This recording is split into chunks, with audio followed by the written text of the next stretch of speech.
Ал барлықтарыңызға сәлем, менің тұрақты және жаңадан қосылып жатқан көрермендерім. Бүгін біз ешқандай жаңалық ашып жатқан жоқпыз. Бірі білсе де бірі білмейтін өзбек пловының дайындалу жолымен бөлісетін боламын. Кеттік. Ең алдымен өстіп еттерімізді ірірек қылып турап аламыз. Өте майда болса болмайды. Сәбізімізді де жақсылап ұзын-ұзын соломка етіп турап аламыз. Және де чеснок осындай бір бас толығымен керек.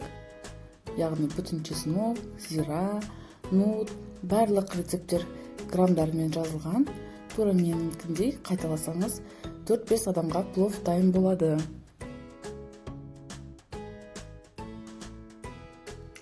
Келесі қазанымызға сұйық май құямыз.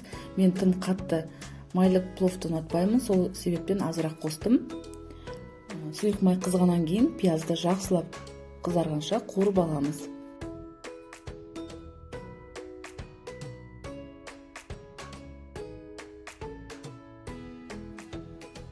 Мінекей, енді етімізді жақсылап оны да қызарғанша қуырып аламыз.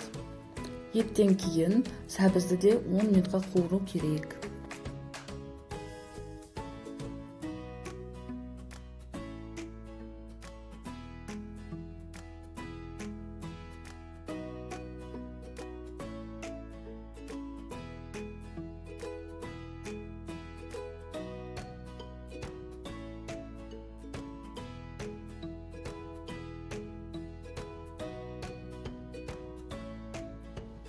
Мінекей, барлығы жақсылап қуырылғаннан кейін үстіне қайнап тұрған ыстық суды құйып, ортасын ашып, жаңаға бір бүтін сарымсақ, яғни чесногымызды салып, тұзын салып, қатты алау отта қайнатамыз.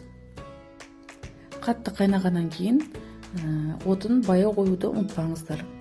Және де бір айта кететіні, қазір нут, күріш салғаннан кейін тағы да тұзын көріп, дәміне қарай қоссаңыздар болады. Тұзбен қоса зираны да салуды ұмытпаңыздар. Дәл осы уақытта басмати күрішіне ыстық қайнаған суды құямыз.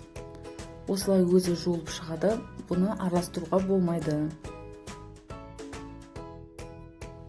Мінекей, 15-20 минут баяу отта қайнағаннан кейін біртіндеп келесі заттарын сала беретін боламыз.